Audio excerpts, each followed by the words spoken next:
Hello बच्चों, कैसे हैं आप लोग। स्वागत है आपका केमिस्ट्री विद बाकी में। केमिकल बॉन्डिंग अपन पढ़ रहे हैं। बीबीटी को अपन ने अभी खत्म किया ही है। हाइब्रिडाइजेशन देख लिया, लुईस स्ट्रक्चर देख लिया अपन ने, ठीक है। बीबीटी देख लिया, हाइब्रिडाइजेशन देख लिया अपन ने। अब देख रहे हैं अपन VSEPR, valence shell electron pair repulsion theory, VSEPR theory, ठीक है। इसकी अपन शुरुआत करने जाएंगे। तो सबसे पहले थ्योरेटिकल पार्ट था, लिख दिया है मैंने, समझ लेते हैं अपन। सबसे पहले पोस्टुलेट्स की बात कर लेते हैं कि क्या कहना चाह रहा है। एक्चुअल में कहना ये चाह रहा है कि बेटा कि the shape of molecules depend on balance shell electron of central atom, यानी कि सेंट्रल एटम के ऊपर जो बैलेंस सेल इलेक्ट्रॉन्स है, जो बैलेंस इलेक्ट्रॉन है, उनके ऊपर डिपेंड कर रही है क्या, शेप किसकी, मॉलिक्यूल की। पहली बात, शेप जियोमेट्री दोनों अलग अलग होती है। समझ में ये बात, शेप जियोमेट्री दोनों अलग अलग होती है। बताऊंगा कैसे। शेप जो होती है मॉलिक्यूल्स की, वो डिपेंड करती है सेंट्रल एटम पे कितने बैलेंस सेल में इलेक्ट्रॉन है उन पर। अब वो बॉन्डेड भी हो सकते हैं और नॉन बॉन्डेड भी हो सकते हैं बेटा, यही लिखा है। क्या हो सकते हैं बेटा आपके, बॉन्डेड भी हो सकते हैं और नॉन बॉन्डेड भी हो सकते हैं।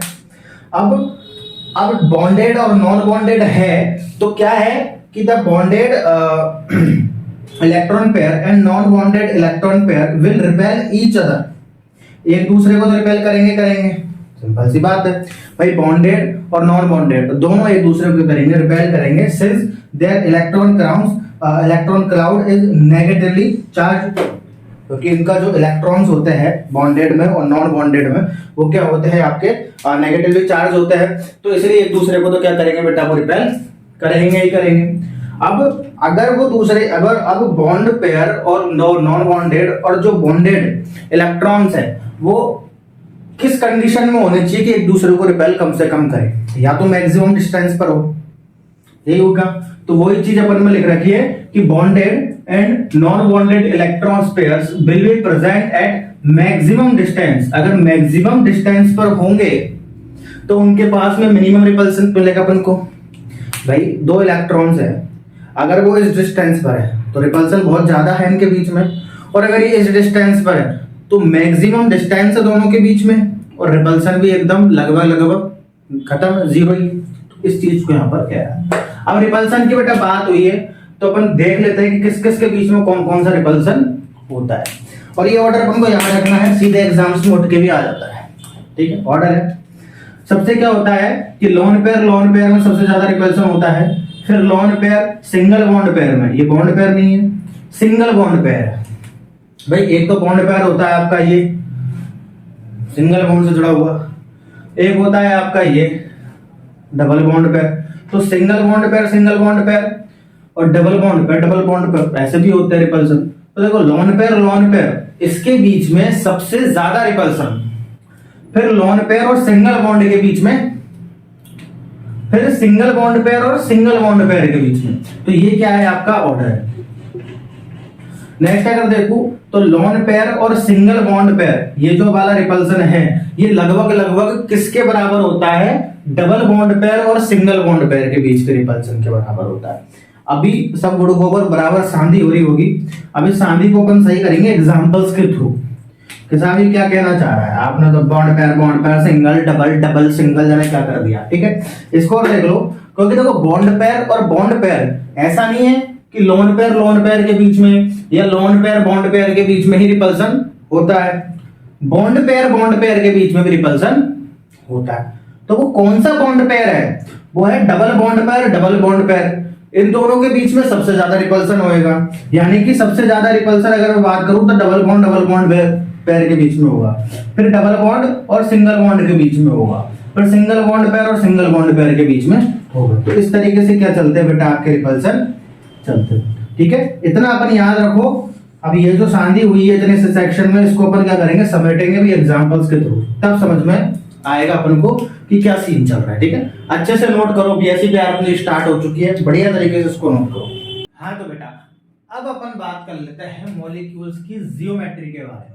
अभी केवल ज्योमेट्री के बारे में बात कर रहे हैं, मॉलिक्यूल्स की शेप के बारे में बात करेंगे इसके जस्ट बाद। अब क्या क्या ज्योमेट्री होती है इनकी, वो चीज अपन देख लेते हैं। देखो अब मैं यहाँ पर डायरेक्ट देखो एग्जाम्पल के थ्रू मैं नहीं बताऊंगा क्योंकि अपन ने 20-25 एग्जाम्पल्स ऑलरेडी कर चुके हैं, ठीक है। अब बार बार उन्हीं को रिपीट करना लेक्चर को लंबा खींचना हो जाता है, ठीक है।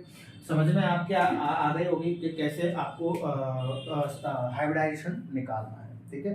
तो मान के चलो हाइब्रिडाइजेशन आपका sp आ गया, या sp2 आया, या sp3 आया, या sp3d आया, sp3d2, sp3d3, इनमें से कोई सा भी हाइब्रिडेशन आया हो तो देखो sp के लिए लीनियर स्ट्रक्चर होती है, कोण 180 डिग्री मैंने यहाँ पर लिख दिया होता है। तो वो कहाँ होता है, कैसे होता है, वो चीज अपन यहाँ पर देखने वाले हैं, ठीक है। सबसे पहले मैं बात कर लेता हूँ sp के बारे में। sp की लीनियर स्ट्रक्चर होती है बेटा। अब मैं इन सारी स्ट्रक्चरों में a को सेंट्रल एटम और b को साइड एटम मान करके सारी स्ट्रक्चर ड्रॉ करूंगा। ए को सेंट्रल एटम माना जाएगा सारे स्ट्रक्चरों में और बी को साइड एटम माना जाएगा। तो ऐसा मानते हुए क्या करते हैं अपन, स्ट्रक्चर का फॉर्मेशन करते हैं। भाई हो सकता है यहाँ पर क्या हो यहाँ पर Hc हो सकता है यहाँ पर ऑक्सीजन हो और ये हाइड्रोजन हो। तो हम तो यहाँ पर ओवरऑल स्टैंडर्ड मान के चल रहे हैं कि ए सेंट्रल एटम है और बी साइड एटम है। फिर अपन इस सारे स्ट्रक्चर को बनाते हैं। तो sp की स्ट्रक्चर कैसी होती है बेटा, लीनियर होती है। और लीनियर कुछ इस तरीके की होती है, सेंट्रल एटम और आजू बाजू में साइड एटम, और इनके बीच का जो कोण होता है बेटा आपका क्या होता है, 180 डिग्री का होता है। अगली मैं sp2 की बात करूं तो sp2 में ट्राइगोनल प्लेनर होती है बेटा। ट्राइगोनल प्लेनर कैसी स्ट्रक्चर होती है, ट्राइगोनल प्लेनर कुछ इस तरीके की स्ट्रक्चर होती है बेटा। कैसी स्ट्रक्चर होती है, इस तरह की स्ट्रक्चर होती है। और कोण क्या होता है बेटा इनके बीच का, 120 डिग्री का कोण होता है। ये बात समझ में आई आपके, ठीक है। अगली स्ट्रक्चर की अगर मैं बात करूं तो बेटा sp3 होता है। sp3 में टेट्राहेड्रल स्ट्रक्चर होती है। और टेट्राहेड्रल स्ट्रक्चर किस टाइप की होती है कि साहब इस तरीके से क्या होती है, टेट्राहेड्रल स्ट्रक्चर आपकी होती है। ये लो साहब, टेट्राहेड्रल क्या होती है आपकी स्ट्रक्चर होती है। और इसके बीच का जो बॉन्ड एंगल होता है 109.5 डिग्री का क्या होता है, बॉन्ड एंगल होता है। किसके बीच में, ये इक्वेटोरियल के बीच में, ये भी इक्वेटोरियल, ये भी इक्वेटोरियल एक्सियल। अच्छे से बता के आया हूं मैं। अभी भी अगर समझ में नहीं आ रहा है ना, बिल्कुल जीरो से उठा कर आया हूं मैं चीजों को। अभी भी समझ में नहीं आ रहा, पीछे जाकर देखो, ठीक है।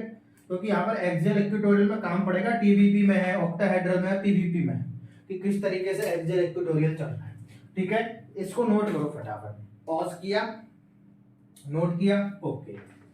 चलो नेक्स्ट अगर मैं बात कर लूं, किसकी कर लेते हैं पर अब, sp3d की। ये आएगा ना, sp3d की बात कर लेते हैं कि भाई टीबीपी होती है, ट्राइगोनल बाइपिरामिडल होती है। सब कैसे याद रखें, ट्राइगोनल शब्द आ रहा है तो ट्राइगोनल कैसी स्ट्रक्चर बनती है आपकी, ट्राइगोनल प्लेनर वाली कुछ इस तरीके से बनती है। तो पहले ये बना दो कि साहब ट्राइगोनल होगी। अब ट्राइगोनल पिरामिडल बनाना है तो पिरामिडल बनाने के लिए ये या तो ये ऊपर हो सकता है या नीचे हो सकता है। इसको बोल दिया अपन ने पिरामिडल, ट्राइगोनल पिरामिडल। बात हो रही है ट्राइगोनल बाइपिरामिडल की, तो बाई यानी कि दो पिरामिडल लगाना है, तो एक और अंडा की दो, तो ये हो गई आपकी ट्राइगोनल बाइपिरामिडल। ये समझ में आई, ट्राइगोनल बाइपिरामिडल। अब यहाँ पर बॉन्ड क्या होते हैं, ये एक्सियल और इक्वेटोरियल है, इनके बीच में क्या होगा 90 डिग्री का। एक्सियल है और इक्वेटोरियल है, समझ में आ रहा है, एक्सियल है और इक्वेटोरियल है, इनके बीच में क्या है 90 डिग्री का। अगर मैं यहाँ पर लिखना चाहूँ तो लिख भी सकता हूँ, क्योंकि ये तो एक्सियल है और ये इक्वेटोरियल है। तो बॉन्ड एंगल की मैं बात करूँ, एक्सियल एंड इक्वेटोरियल, इनके बीच में 90 डिग्री का एक तो आपको कोण मिल गया, एंगल मिल गया, एक एक्सियल और इक्वेटोरियल के बीच में, ठीक है। क्योंकि ये वाला भी एक्सियल है और ये सारे इक्वेटोरियल है, समझ में आई बात।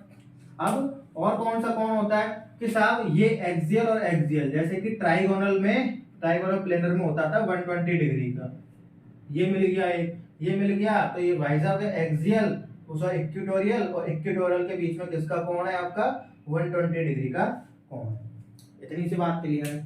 और कौन सा कोण मिल गया कि साहब एक्सियल और एक्सियल का, ये देखो ना, एक्सियल और एक्सियल का कौन सा है 180 डिग्री का कोण तो यहाँ पर एक्सियल एंड एक्सियल के बीच में 180 डिग्री का कोण है। यही चीज यहाँ पर लिखिए 90, 120 और 180। बात समझ में आई? sp3d2 की बात कर लेते हैं कि साहब यहाँ पर ऑक्टाहेड्रल होती है। क्या होती है कि साहब? ऑक्टाहेड्रल होती है। तो कैसी बनती है ऑक्टाहेड्रल? आपको तो चौखटी बनानी है। क्या बनानी है? चौखटी बना लो। सेंट्रल एटम आपका ए है, साइड एटम क्या है आपके सारे? बी है। साइड एटम सारे क्या है आपके? बी है। ये क्या है आपकी बेटा? ऑक्टाहेड्रल है।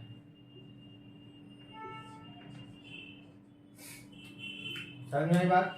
एंगल की अगर अपन बात करें तो एक्सियल और इक्विटोरियल इनके बीच में क्या होता है बेटा? आपका 90 डिग्री का एंगल होता है। और एक्सियल और एक्सियल के बीच में तो आपका क्या हो जाएगा? 180 डिग्री का एंगल हो जाएगा। तो यहाँ पर लिख भी सकते हैं अपन कि आपका एक्सियल एंड इक्विटोरियल के बीच में 90 डिग्री का और एक्सियल एंड एक्सियल के बीच में आपका 180 डिग्री का क्या होता है? एंगल होता है। इतनी सी बात समझ में आई? पॉज करो इसको, ये तो नोट कर ही लिया होगा आपने पहले। इसको पॉज करो और पॉज करके नोट करो। किया पॉज? नोट किया? ठीक है। अब ये लास्ट अपना देख लेते हैं। एक और बच रहा है के साथ बच रहा है, तो निपटाओ। निपटाना बहुत जरूरी है। sp3d3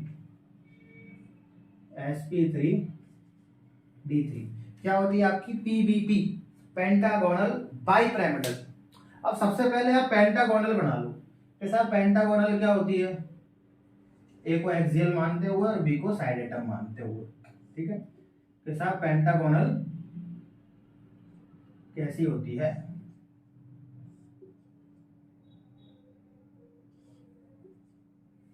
ये देखो, ये मैंने क्या बना दिया आपकी पेंटागोनल स्ट्रक्चर।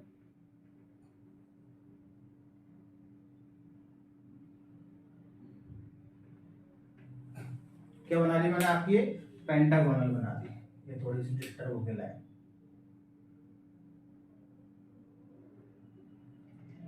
ठीक है? ये पेंटागोनल होगी कि साहब अभी तो केवल पेंटागोनल है।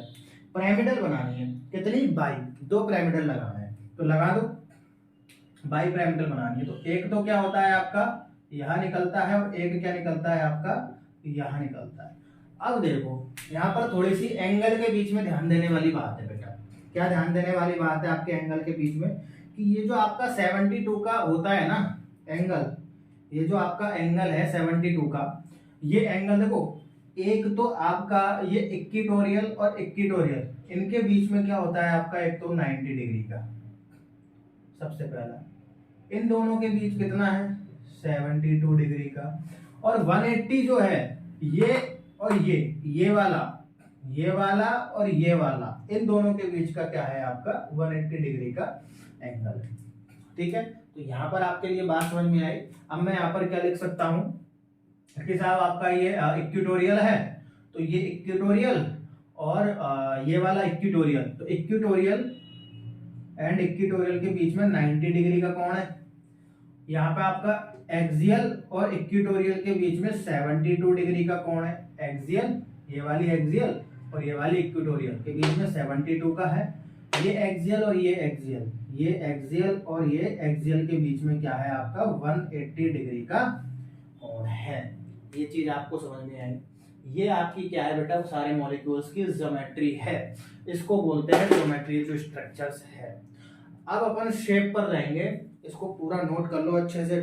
हाँ तो बेटा अब अपन देख लेते हैं, ज्योमेट्री हो गई है हर की। अब अपन क्या देख लेते हैं? शेप देख लेते हैं। यहाँ पर आप हेडिंग डाल लेना अपने से, मैं डाल देता हूं shape of molecules. Shape of molecules. ठीक है? अब शेप देख लेते हैं। तो सबसे पहले एसपी में देख लेते हैं क्या क्या शेप बन के निकल रही है आपके। ठीक है? एसपी जो हाइब्रिडाइजेशन है उसके अंदर क्या क्या आपकी शेप बनेगी, कितने आपके बॉन्ड पेयर है और कितने आपके लोन पेयर है, उन्हीं के हिसाब से शेप्स बनती है। अब देखो एसपी के अंदर क्या है आपके? 2 बॉन्ड पेयर और लोन पेयर अभी 0 है, ऐसा मान के चल रहे हैं। तो अगर बॉन्ड पेयर अगर आपका लोन पेयर 0 है ना, तो जो भी इसकी ज्योमेट्री है वही इसकी क्या हो जाएगी, शेप हो जाएगी इस कंडीशन में। तो इसकी ज्योमेट्री क्या है एसपी की, जब लोन पेयर 0 है तो ज्योमेट्री कुछ इस तरीके से ही थी आपकी, अभी तो बनाई थी अपन ने, यही थी। तो ये क्या हो जाएगी आपकी लीनियर। अब ये क्या हो गई आपकी बेटा, शेप हो गई। अब अगर बॉन्ड पेयर को मैं 1 कर दूं और लोन पेयर को भी 1 कर दूं, तो अब क्या कंडीशन रह जाएगी अपनी, अब कंडीशन कुछ इस तरीके से रह जाएगी, बॉन्ड पेयर 1 और 1 क्या हो जाएगा आपका लोन पेयर हो जाएगा। लेकिन स्ट्रक्चर तो बेटा फिर भी लीनियर ही रही, शेप तो फिर भी क्या रही बेटा आपकी, लीनियर रही। ये बात समझ में है। ऐसे ही बेटा, ऐसे ही यहां पर sp2 का भी करना है अपने को, sp2। sp2 अगर sp2 की अगर मैं बात करूं तो बॉन्ड पेयर कितना है, सबसे पहले 3, और अगर मैं लोन पेयर को 0 रखूं तो जो इसकी ज्योमेट्री वही इसकी शेप। तो sp2 3 की क्या होती है, स्क्वायर प्लेनर, अरे एक मिनट, सॉरी, ट्राइगोनल प्लेनर। ये लो, यहां पर लिख भी दूं मैं,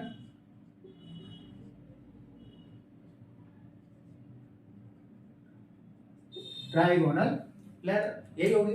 अब अगर बेटा मैं इसमें 2 बॉन्ड पेयर करके 1 लोन पेयर कर दूं, तो ये शेप कैसी हो जाएगी, तो ये शेप कुछ ऐसी दिखेगी।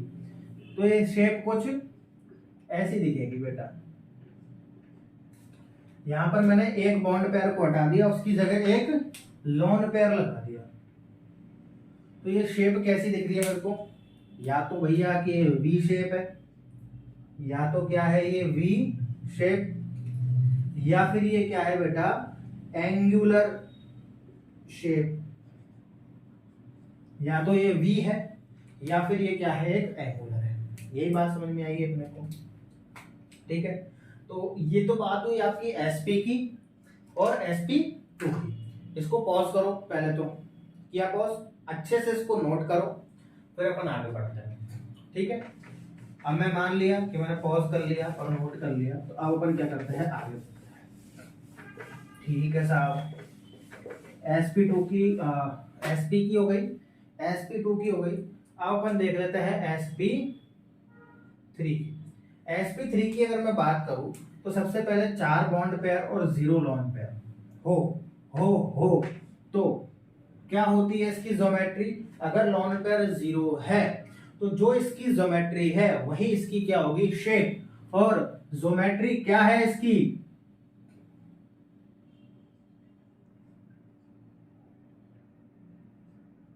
ये क्या बोलते हैं इसको, टेट्राहेड्रल,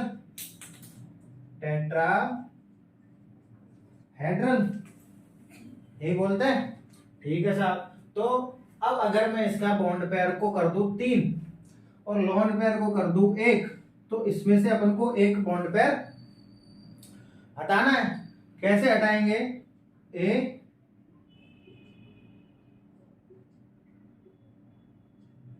मैंने यहां पर बॉन्ड पेयर को हटाया और क्या लगा दिया, मैंने यहां पर एक लोन पेयर लगा दिया।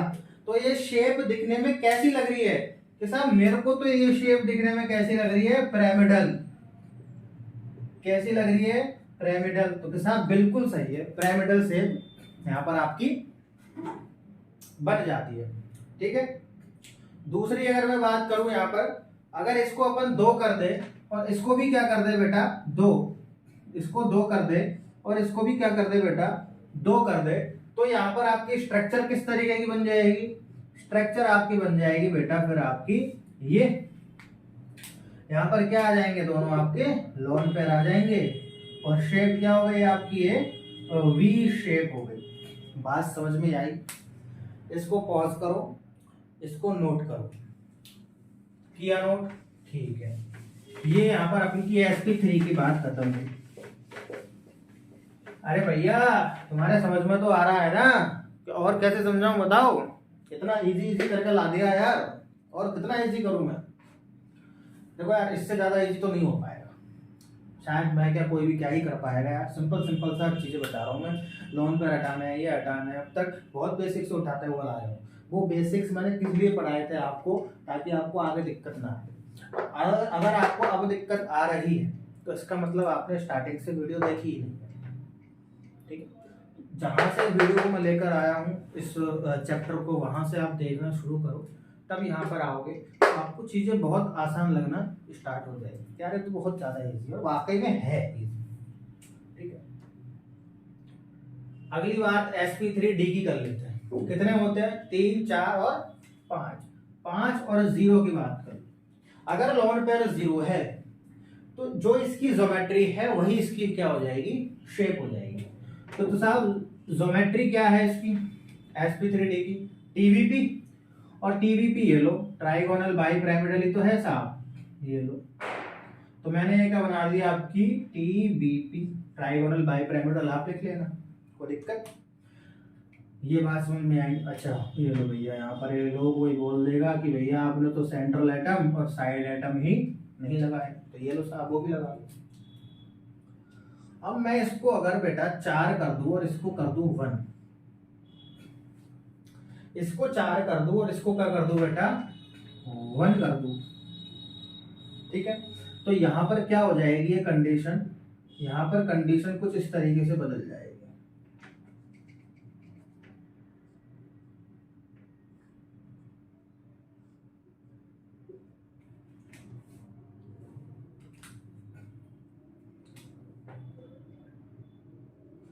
अब बताओ मेरे को देखने में क्या लग रहा है? अच्छा ये उल्टा के नहीं लग रहा, ये डंडी है और ये उल्टा के, तो इसको क्या मैं के शेप लिख सकता हूं? के शेप। और क्या लग रहा है? ये पार्कों में जो झूला लगा रहता है शीशो, जिसपे ऊपर नीचे ऐसे एक इधर से जाता है, एक ऊपर आता है, एक नीचे जाता है, वही शीशो बेटा है, ठीक है। या ये क्या लग रहा है बेटा आपको? शीशो लग रहा है, यही बात, ठीक है। अब कि बेटा अब मैं तो इसको 3 कर रहा हूं और इसको कर रहा हूं 2, इसको क्या कर रहा हूं 3 और इसको क्या कर रहा हूं 2, तो हटाते जाओ। कैसे हटाओगे? और कि साहब और तो हटाने के लिए सिर्फ अब यही ऑप्शन बचा है कि मैं ये लो साहब, एक लोन पेयर जो पहले से यहाँ पे था, जो कि बॉन्ड हटाया था, एक और यहाँ से हटा दिया, तो अब ये क्या लगने लग गया है?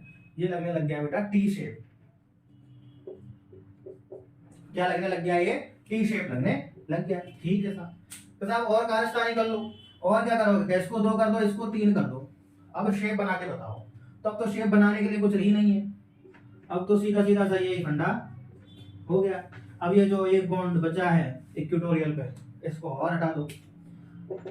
अब ये इक्वेटोरियल कहते कहते मेरे दिमाग में एक चीज आई कि साहब आपको पता कैसे चल रहा है कि साहब ये लोन पेयर तो हम यहाँ भी लगा सकते थे, आपने यही क्यों हटाया? ये हटाते, ये नहीं बताया ना मैंने, चलो बताते हैं। इसको नोट कर लो आप, पहले पॉज किया नोट, ठीक है साहब। sp3d का अपना हो गया है, ठीक। अब देखो अपन को क्या है, क्या होता है एक्चुअल में कि अपन को जो लोन पेयर हटाना है, ठीक है, पोजीशन ऑफ लोन पेयर, तो यहाँ पर एक चीज में लिख देता हूँ, एक special point, position of lone pair कैसे करनी। देखो अगर आपके पास बेटा sp या sp2 या sp3 इनमें से कोई भी आए, तो आपको लोन पेयर कहीं से भी हटाओ, जैसे मैंने हटाया ना स्ट्रक्चर बनाने के लिए, तो भाई ये स्ट्रक्चर बन रही है, तो इसलिए आपको क्या करना पड़ता है? वहां से हटाना पड़ता है। तो यहाँ पर लिख दो आप कंटिन्यू लिख रहा है, ठीक है। अब आपका अगर sp3d आ रहा है ना बेटा, तो आपको इक्वेटोरियल पोजीशन से हटाना है, इक्वेटोरियल पोजीशन से क्या करना है? आपको लोन पेयर हटाना है। और अगर आपका sp3d2 आ जाए तो आपको एक्सियल पोजीशन से क्या हटाना है? Lone pair. Actually lone pair नहीं, बॉन्ड पेयर हटाना है और लोन पेयर लगाना है। बात समझ में आई आपके? इसको नोट कर लो पॉज करके, ठीक है। अब लास्ट अपना देख लेते हैं sp3d2, वही sp3d का भी लिख के आए अपन सारे इक्वेटोरियल से हटाए थे, ठीक है। जाके चेक कर लेना, तो नोट किया है जहाँ देख लो, इक्वेटोरियल से हटाए सारे के सारे, एक भी एक्सियल से नहीं हटाया। अब एक्सियल से हटाएंगे, क्यों? क्योंकि अब sp3d2 आ गया है, ठीक है बात। अब देखो यहां से अगर मैं 3 और 2 5 और एक क्या है 6, अगर मैं 6 और 0 की बात करूं तो जो ज्योमेट्री है वही शेप हो जाएगी। तो साहब ज्योमेट्री क्या थी? क्या बताई थी कि सर आपने ज्योमेट्री के साहब, हमने तो ज्योमेट्री ये बताई थी ऑक्टाहेड्रल।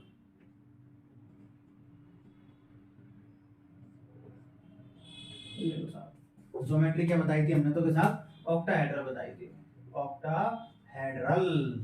बात समझ में आई। अब के साहब यहाँ पर 5 कर दूं, यहाँ पर 1 कर दूं, तो कहां से कहां का बॉन्ड पेयर हटाओगे और कहां लॉन पेयर लगाओगे? sp3d2 में एक्सियल को हटाया जाता है। तो एक्सियल कितने हैं? 1 और 2। तो यानी कि पॉसिबल स्ट्रक्चर कितनी बनेगी? 2 ही बन सकती है, और एक ये है, यानी कि 3 हो गई है। तो यहां से हटा दो आप सबसे पहले,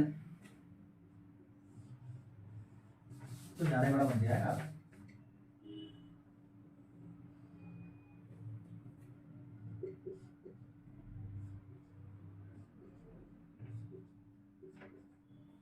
ठीक है, यहाँ पर क्या लगा दो आप अपना लॉन पेयर लगा दो। अच्छा, स्ट्रक्चर कुछ देखिए किसने दी कि सर ये तो स्क्वायर में है, स्क्वायर में है ये, और एक क्या लग रहा है नीचे, यानी कि पिरामिडल। तो क्या ये स्क्वायर पिरामिडल हो गई? तो वही तो हुई है ये स्क्वायर पिरामिडल। क्या हो गया बेटा? ये स्क्वायर पिरामिडल हो गई है। ठीक है, अब यहाँ पर आप इसको 4 कर दो और यहाँ पर 2 कर दो, क्योंकि लास्ट ही बच रहा है। तो अब क्या हो जाएगा आपका, इसको मैं यहाँ बना देता हूं। अब क्या हो जाएगा बेटा? मजा नहीं आया यार, कि साहब ढंग से बनाओ ना यार, थोड़ा सा यार। ऐसे थोड़ा ना टाइम पास करने आए हम आपके चैनल पे, अच्छे से पढ़ने आए जो भैया अच्छे से बना देते हैं। तो यहाँ दोनों पर ही क्या आ गया बेटा? लॉन पेयर आ गया। तो ये स्ट्रक्चर क्या हो गया? अब स्क्वायर प्लेनर, तो प्लेन में है और स्क्वायर है, तो स्क्वायर प्लेनर। ठीक है, ये बात सब आपके समझ में आई। तो आज की कहानी बेटा अपनी यहीं तक है। इसको आप पहले पॉज कर लो और नोट कर लो। किया नोट? ठीक है, और क्या कहते हैं, शेप ऑफ मॉलिक्यूल्स और ज्योमेट्री ऑफ मॉलिक्यूल्स आज के इस लेक्चर में अपन ने कवर कर लिया है। ठीक है, इस लेक्चर में यहाँ तक बने रहने के लिए सबसे पहले तो आपका बहुत बहुत धन्यवाद। ठीक है, और अब दिवाली आ गई है, तो ऐसा नहीं पढ़ना छोड़ दे, एंजॉय भी कर लो। ऐसा नहीं कि दिवाली छोड़ दे, दिवाली मत छोड़, पढ़ना ही मत छोड़, दोनों को बैलेंस करके चलो। ठीक है, तो अब अपने लेक्चर तो शायद दिवाली के बाद ही आएंगे। ठीक है, हो सकता है तो दिवाली के पहले मैं लेक्चर शूट कर दूँ। आप लोगों को भी गैप चाहिए ना, तो पहले का क्या कर लो, आप रिवीजन कर लो सारा का। मेरा तो अभी 11th की सीरीज है, अभी 9वां लेक्चर है, 10वां लेक्चर है, सॉरी। बाकी के 9 लेक्चर्स का आप रिवीजन कर लो, क्वेश्चंस लगाओ। ठीक है, बहुत ज़्यादा से ज़्यादा। ठीक है, तो बहुत बहुत शुभकामनाएं दिवाली की एडवांस में। दिवाली के बाद मिलेंगे हम। ठीक है, तो तब तक के लिए हंसते रहिए, मस्त रहिए।